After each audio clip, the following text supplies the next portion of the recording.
There was a pre-Bones McCoy Doctor. If you see, if you watch The Cage, which was not technically one of his shows, it gets difficult. That was his impression of a Star Trek nerd. I'm offended. You offended? I just thought that it was the evil hands too, like you're like... No, Bob, that was just me being myself. What are you talking about?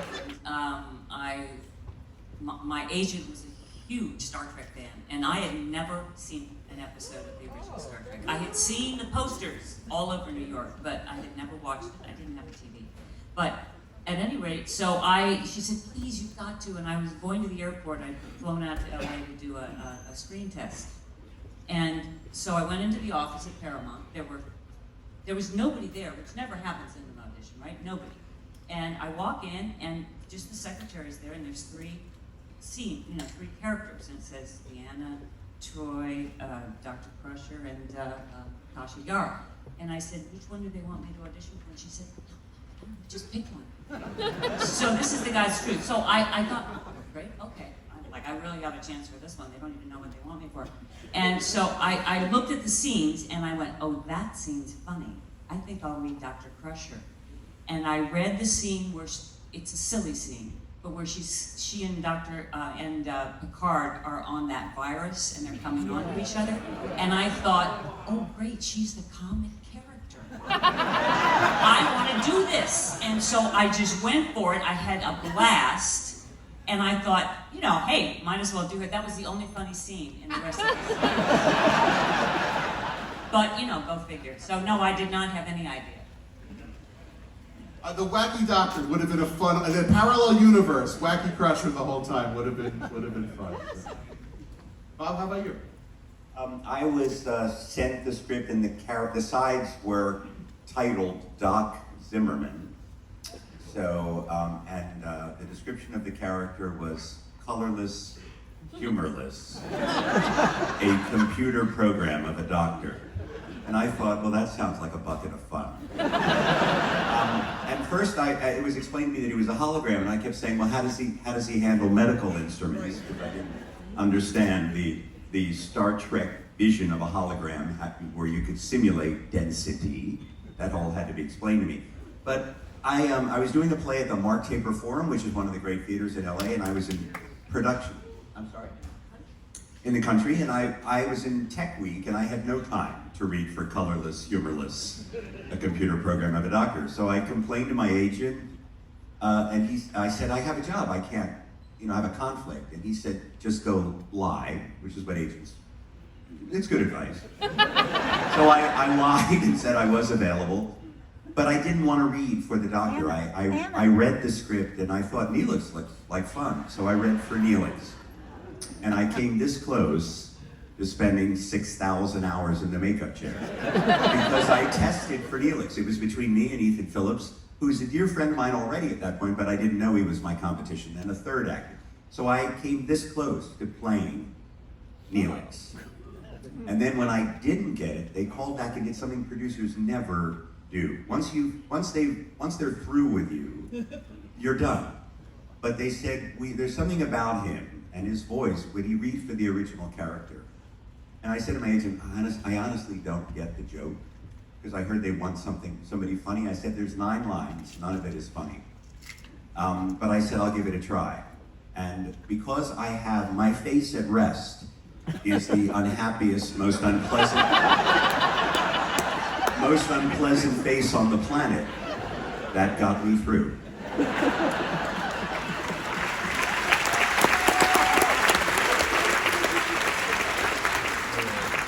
Call that resting bitch face. I call it resting dick face. Just because I think it's That's something else. I'm just letting you know. I've mastered that.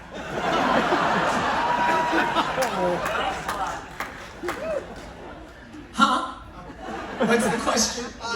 Did you know you were going out for the doctor role, or was it just to come in and? Yeah, no, I knew.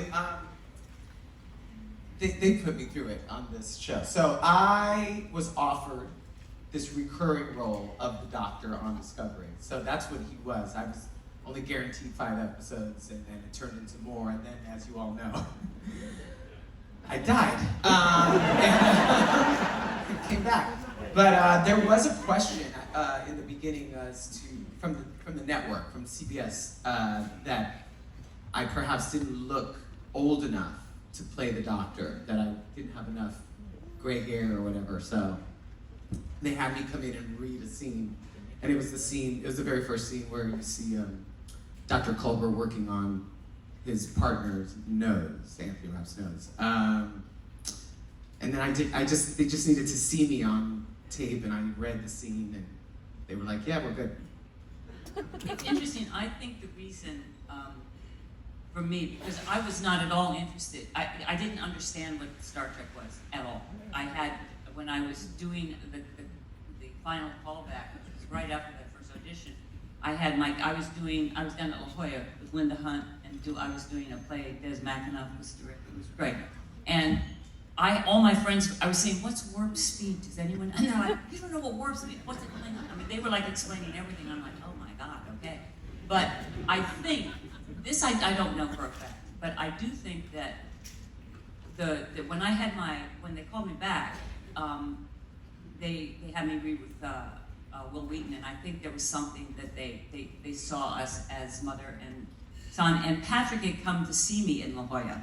So I don't know. I think there was something like that happening, and I knew Rick Berman knew me from theater in New York. When I did a play in New York called To Jillian on her 37th birthday, he had seen that, and I think there was something like that, because I really was pretty clueless on the whole thing, and I'm so grateful. Oh my God, I'm so grateful that I am a part of this. I too knew nothing about any of the, of the holodeck aspect. As I said, the conventions of the character, but also I was told they had read 900 actors and they wanted someone to be funny, and I didn't know what was supposed to be funny, right? Other than he was cranky, a willful piece of technology. That was the gag. You create a device that doesn't cooperate with you. But I knew enough Star Trek to do a sort of a cheesy ad lib at the end, because the last scripted line was, he's been left activated in sickbay and he has nothing to do. So the last line was, I believe someone has failed to terminate my program. And I took every executive from Paramount, everyone was there looking at me. They were in this tiny little conference room. There were like 22 people. And I looked at them all and I said, I'm a doctor, not a nightlight.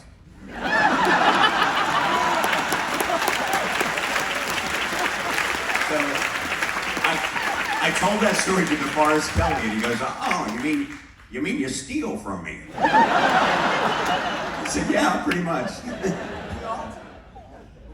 They started, I didn't even know they had already made that a theme with that everyone had that line at some point, because I didn't know enough about the subsequent series, which I studied up on the moment I got it.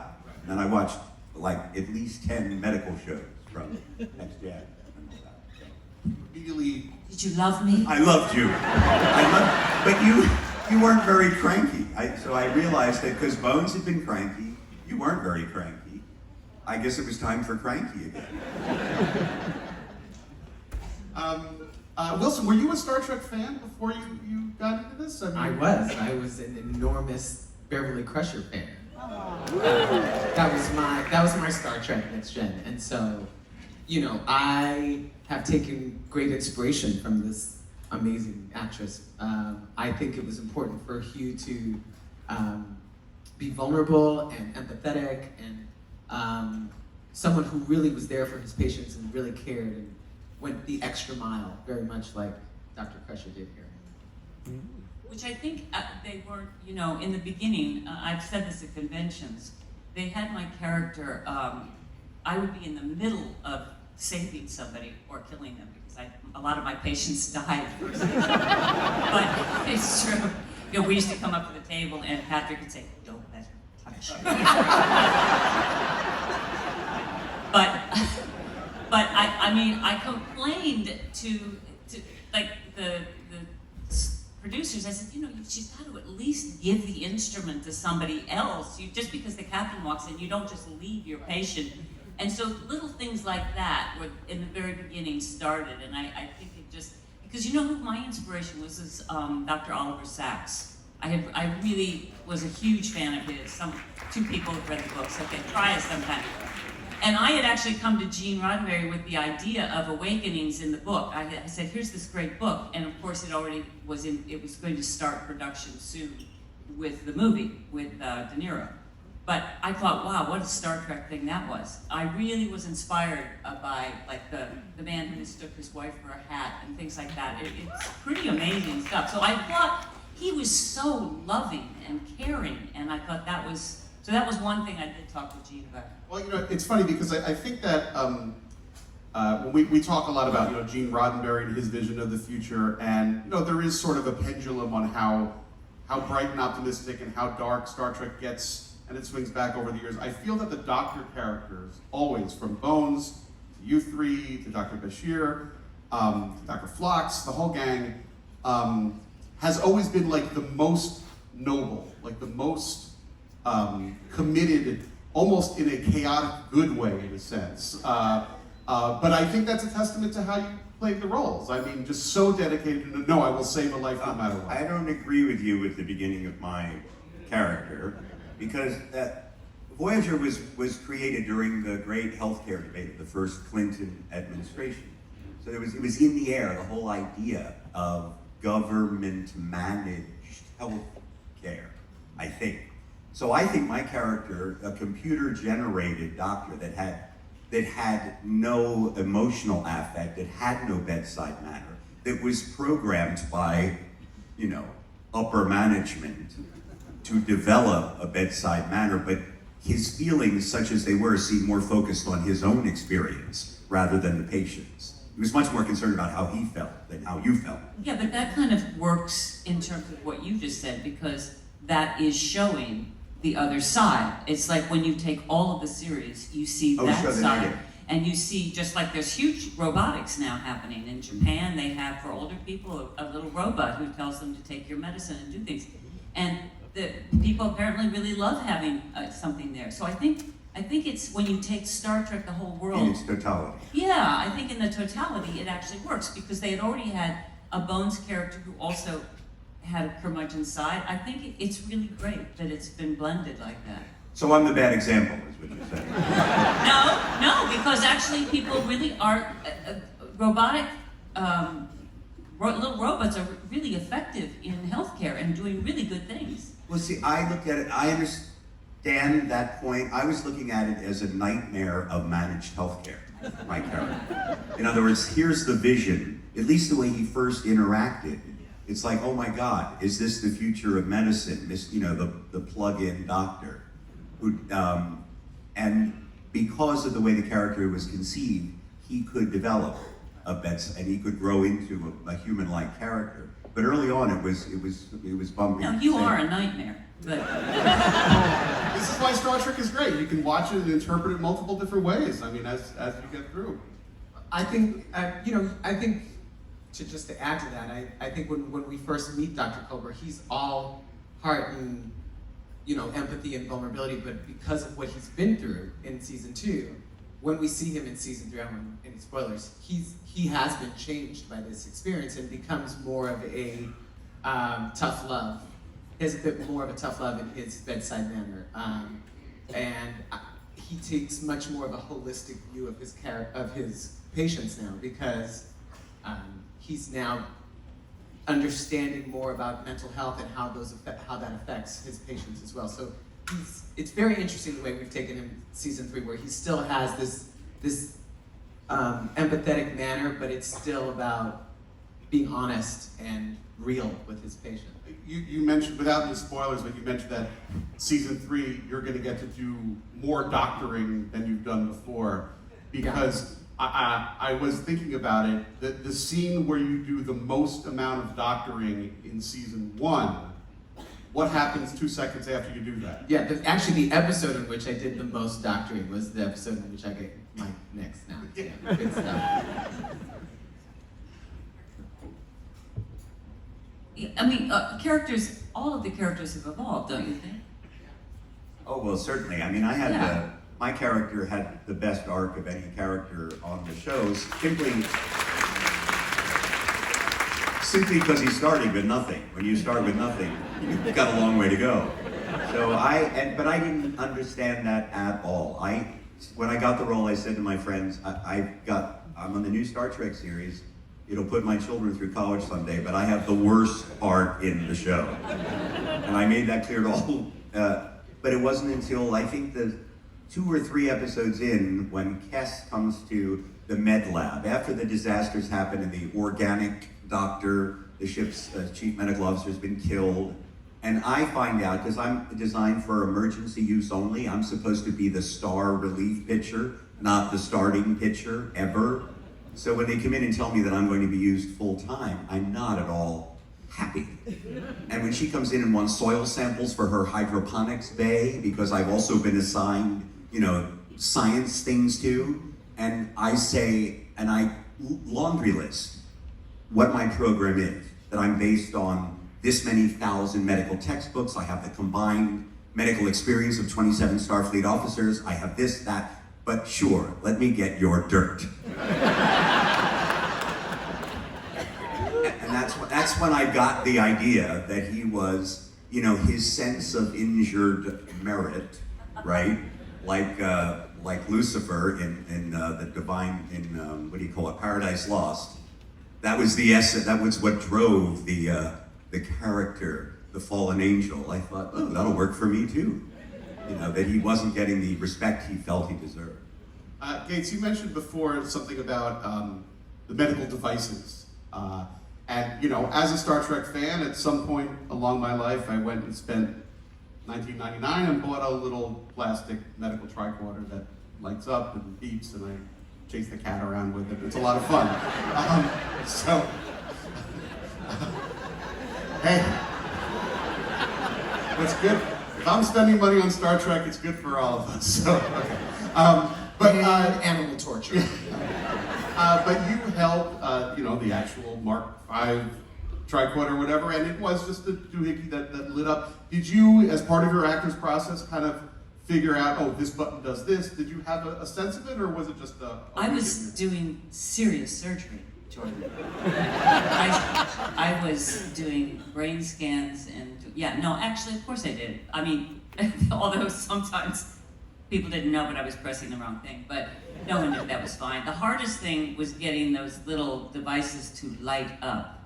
I don't know about your devices, but I had so many devices, and I would do the best take of like some whole spine operation for Worf, where they've just changed the script and they've got the lines pasted up on things that we're doing, and we're walking around and doing it, and then all of a sudden they would say, we gotta do it again because your light went off, because pressing the battery, something like that. That's what drove you crazy. And also, people don't realize the props, the pristine ship, it's so beautiful, but you put any piece of those plastic things down, it makes a huge sound.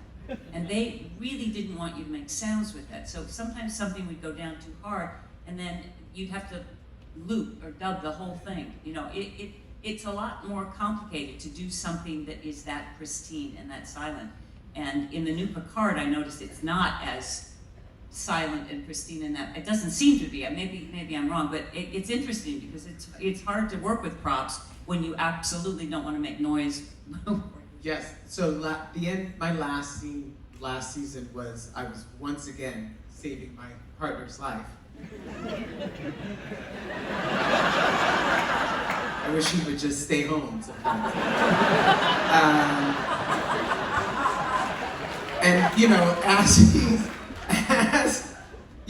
There's this whole scene where I am saving his life and recommitting myself to our relationship, and I had rehearsed it for days because there were like 4 props that I needed to work on him with, and they all lit up. And you have to reset each time you use it. So you use it and then it lights up, and then you have to reset it so that it lights up at the right time. So I'm emotionally, ready for the scene, and I'm ready to go there, and did a great take, in my close-up, and then Tunde comes up to me, who's directing the episode, and he's like, your scanner didn't light up, we're gonna have to do that again.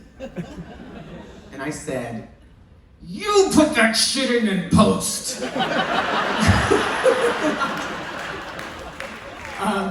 But just as, last season I was used to the mechanics of all of these props, we go 1,000 years in the future.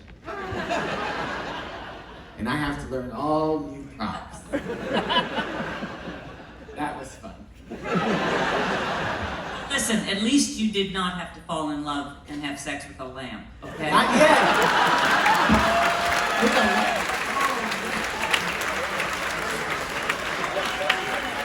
Well, I kind of do fall in love with the lamp because they use Anthony to light me because he's so bright that they can bounce light off of him. That's why I look so good. You're like, why does Wilson look so different in person? I need Anthony to follow me around. He's my light source. Bob, did you have a personal relationship with the medical tricorder? Did you have in your mind where each button meant to do? Well, we got very familiar. I didn't, my first laugh on the entire series was a tricorder. When Harry Kim hands over it's an emergency in the pilot, and we're under attack, and the doctor's dead, and they activate me. And I asked for a tricorder, and he hands me a regular tricorder instead of a medical tricorder. So I think that was my very first line after please state the nature of the... I asked for a tricorder, and I say medical tricorder with such withering sarcasm that you wonder if they programmed me merely for withering sarcasm. So that was but I had to explain to me what's the difference between a medical and a regular one. Oh, you got two pieces. Okay, I can handle that. And I do remember with every major surgery, the prop guys would audition blinkies for me. They would bring me a tray of ones that I'm sure I was inheriting from you guys, plus the 2 new blinkies of the week. And then I often got to pick my own blinky. You didn't have to. Do either of you, did you ever have these jars that were colored? Oh, yeah. Oh, because those were the ones that cracked me up. On the And by the medical time I directed Genesis, I said, I am going to use those freaking things. I am going to make sure that they are in the scene. And I took a piece of Data's skin and I put it in this one jar, and I went, that's what it is. It's Data's skin jar. because it was like, what are these for? So we never had it written in anything. It was just there, and they looked so wonderful. I wanted to lurid colors, right? The sort of super bright orange. No, it was red and blue. Yeah. Red and blue. I've tried that, and I tried that in a take where I was like, oh, I'm gonna make this, and then Jeff, our prop person, comes up to me and goes, that's not what that's for. And I'm like, nobody knows what that's for. Right. It's red liquid. It's so funny, I know. And it's just like when I did in that scene with that Naked Now, where I unzipped, there are no zippers in that century, and I'm like, oh, well, you should have told me before, because that's how I've been getting in and out of it every day. Also, no pockets in the future. Yes, that was really What the hell am fun. I supposed to do with my hands? You notice that Picard has pockets. I had whenever you if someone gave you a slip of paper with a phone number on or whatever right before you shot, I ate it once. And literally, because they were about to roll, but I remember I had a pencil, because I'd been taking notes off camera and I forgot to lay it on my script, so I put the pencil up my sleeve, and when I gestured in the scene, the pencil flew out and hit the other actor. So you could have nothing. You couldn't have anything. And also, I got busted once for having baby pages or whatever, and I hid them in what I thought was the back part of the set. And then when they shot the master, they going, what's that white thing in the back there? And then I got yelled at for that. So you literally had to hide everything. At least it wasn't a Starbucks cup. Right. Unless I got a promotional kickback. All right, awesome. So we're going to head out into the audience in just a moment. I do have just sort of one question. I'm sure it's happened over the years. You're not a doctor, but you play one on TV. At some point, someone has come up to you on the street and asked you for medical advice. Not on the street. I mean, I've told this story, it's my favorite story though, but it's absolutely true. So I had a ruptured appendix when I was shooting Marker in Hawaii. And I had just finished the 9 episodes, and I was gonna have a day off, and my appendix ruptured. And so I was like in major pain. And they said, we're gonna have to do an 8-inch incision because it had ruptured all over. And I said, oh God, doesn't somebody do microscopic surgery, whatever? And they went into think, they said, there is one man who just came from Los Angeles who does microscopic surgery, and we're gonna get him. And so I'm just like dying, and literally, I'm like, I'm going to burst open if they don't do something. And in walks this doctor, and he goes, Dr. Crusher.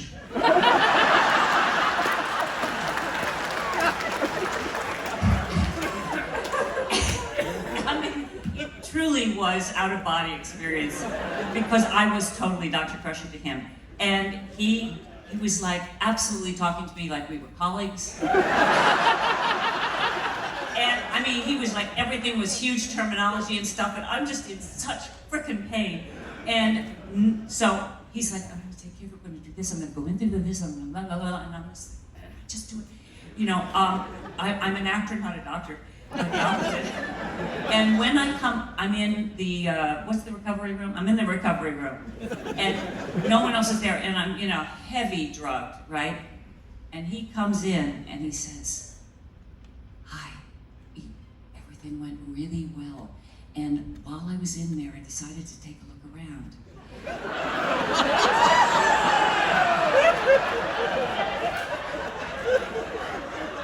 And he said, and it looks good. I swear to God this happened. And he pulls out an 8x10 and he goes, this is your liver. Look at that. And then he pulled another one up. This is your, you know, this is your pancreas. And he's like showing me my insides. I was gonna vomit all over. They were disgusting looking, right? As if I knew where the frickin' liver was in that photo. I mean, I had no idea. And he was so sweet, okay? Just like totally sweet, but it was truly the funniest time for anyone thinking Did of he it. ask you to sign your liver? I told him if I ever saw those on the internet, I would sue. Would you be able to tell if it was yours? But honestly, when he said I took a look around, that was like, I mean, I was like, ready. I didn't know exactly what he meant. Does he lift Yeah, the I sheet? know, and I didn't see that. He didn't show me that 8x10. That one's probably on the internet. I have it.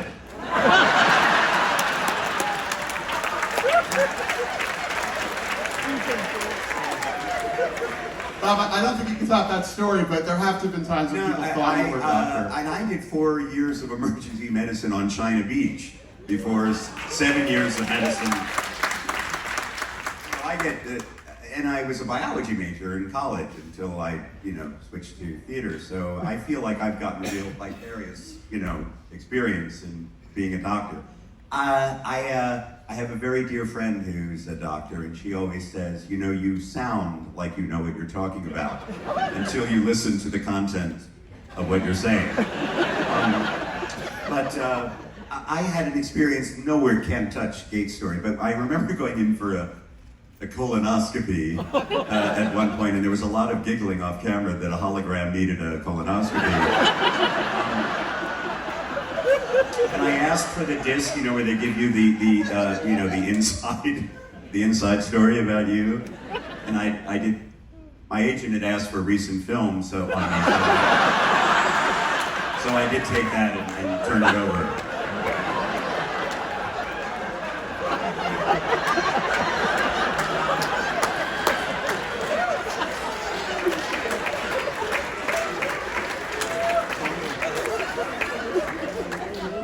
Wilson, have you been asked for medical advice yet from a stranger on the street, or? Wow. No, I have not. And my situation is different because I played a doctor on Noah's Ark, and I played a nurse on Red Band. So for some reason, people think, I get cast as these medical people a lot, but I get really into character. And when people have a problem I think I can solve. You know, like someone comes over, I'm not feeling well, what is it? You know, maybe I can help. I don't know anything. I just get really like committed. Oh, well, you probably just have it. I don't know. All right, cool. Well, with that, hey, I'm gonna go a little slow today because we're rocking and rolling. Yes, please. And if you've got a question on this side of the So stage, many of you. I'm going slow. I see a hand up right over. They're all going to ask us for diagnoses. Oh my God. Actually, not a question. Dave Layton, Dollar Short. I just want to say happy birthday to Gates. Thank you. Thank you so much. I really appreciate it. It's really, you know, there's so much love in the room, and I have one of the people who was terrified doing these conventions or anything like this when we started. I don't mean like 5 days ago, but you know, when we started the series, and I have so learned that was the dumbest thing, because you guys are the most warm, supportive, wonderful people, and thank you for the support all the years. Thank you for my birthday. I love you. Hi, this question is for Wilson. Obviously, it's so exciting and important to see gay representation in The Doctor. And I've been reflecting on that and seeing you as a person, just the way you behave is so much more what reads to me as queer than Colbert is. And obviously Colbert is very serious, but I think one of the important things about having a queer character in the future is not just this sort of blanket acceptance of homosexuality, but the idea that queer culture and what we have built because of being socially isolated, and that concept of chosen family and choosing love and choosing alternative lifestyles. I wonder, two questions, if you ever got asked to play the character straighter, and if you ever got that direction, and also what your thoughts are about how queer culture influences the culture of the future that Colbert lives in. No, I've never been asked to play him in any specific way. I always led with the fact that he was he's a genius, first of all. He's a professional, right? So I think he handles himself in a professional manner. There are two sides to Colbert. There's who he is when he's with Paul and his family life, and who they have, the life that they have together in their quarters, which we'll see more of this season. And also, there are some exciting developments, which is all I can say. And then there's who he is at work, and I really love this juxtaposition for him, because when he's at work, and that's what he's there to do.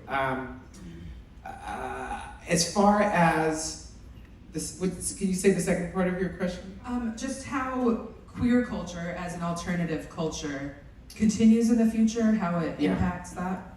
I wish I could really answer this the way I want to answer it right now, but I think you're going to see queerdom show its face in a new and unexpected way this season on Trek. But yes, we are there. We have always been part of the world, and we will always be a part of the world. I think the universe catches up with us and understands that in the end we are just humans. We're all part of the same species, and we're just what's beautiful about the future is I think we start to understand that we have to celebrate our differences as opposed to being afraid of them. That acknowledging our differences is something that we celebrate, right? That we're so afraid in this, especially in this moment, of reaching out to someone who doesn't share our experience or learning from that experience, and I mean that both ways. From my end of the political spectrum as well.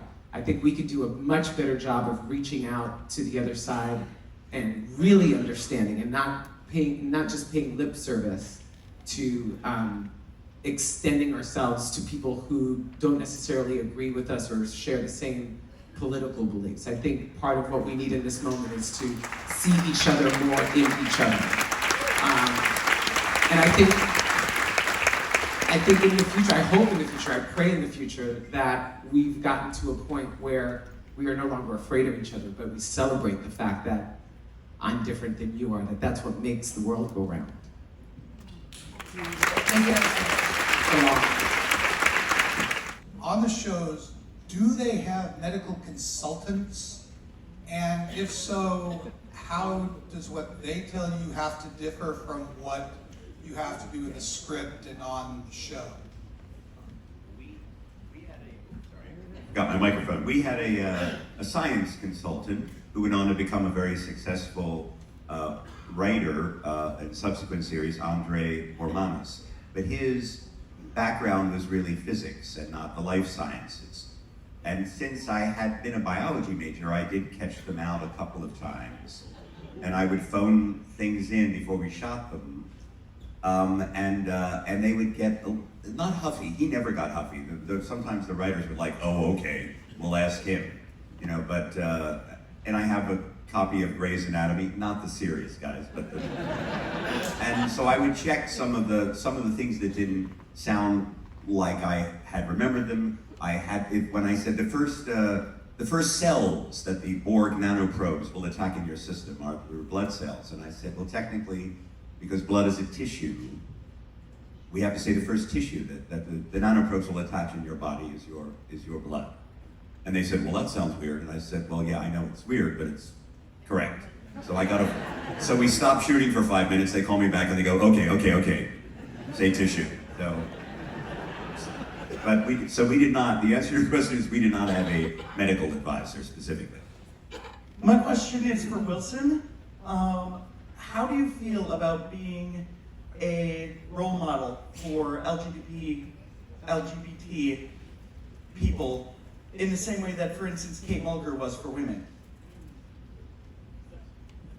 Well, first of all, what an amazing company to be put in. I have the deepest respect for Ms. Mulgrew.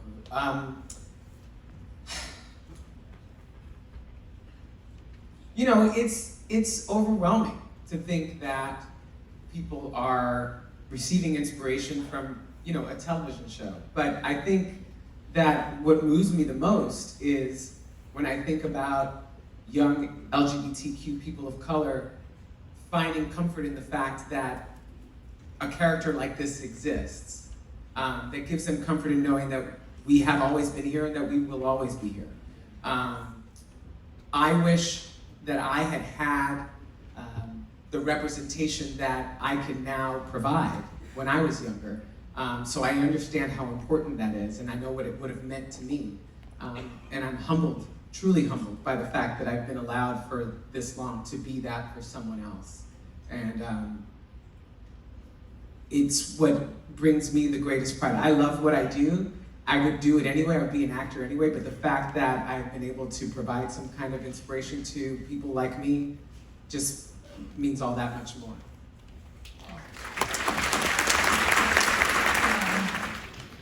My question is for Bob.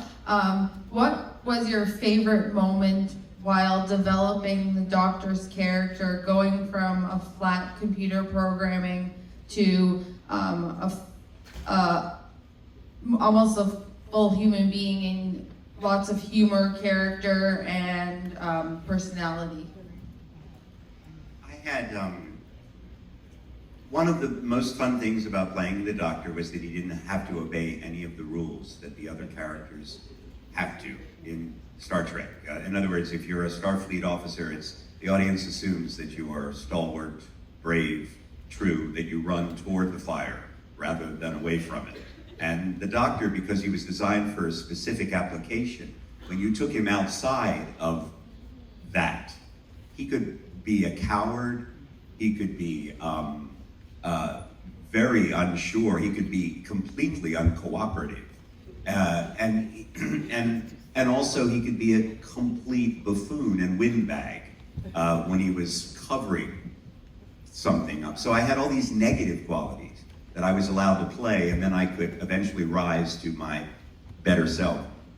But the relationship that I had with 7 of 9 was really the sort of the most important thing, or the most fun thing as far as the character's development, because the Doctor had a big enough ego to fashion himself to be the best the best teacher of how to be human, right? 7 was assimilated by the Borg. She was going to reclaim her humanity, but he believed he was better than a human to teach someone how to be human. So that whole arc involved my incredible ego, but what blindsided me was the nature of our relationship as it developed. So when I sort of fall in love with her in the kind of, you know, professor and student Henry Higgins and Liza Doolittle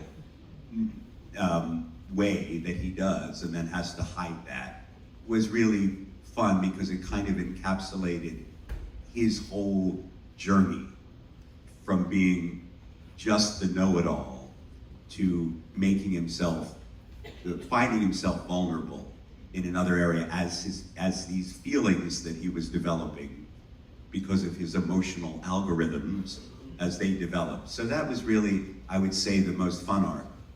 The other great arc was with Janeway, the standard Star Trek, what is an artificial intelligence entitled to as a crew person? The same thing that Data did so beautifully. What does it mean to be an individual? I got that arc with the Janeway character, who didn't quite accept me as much as many of the other crew did as an individual because I was a piece of technology.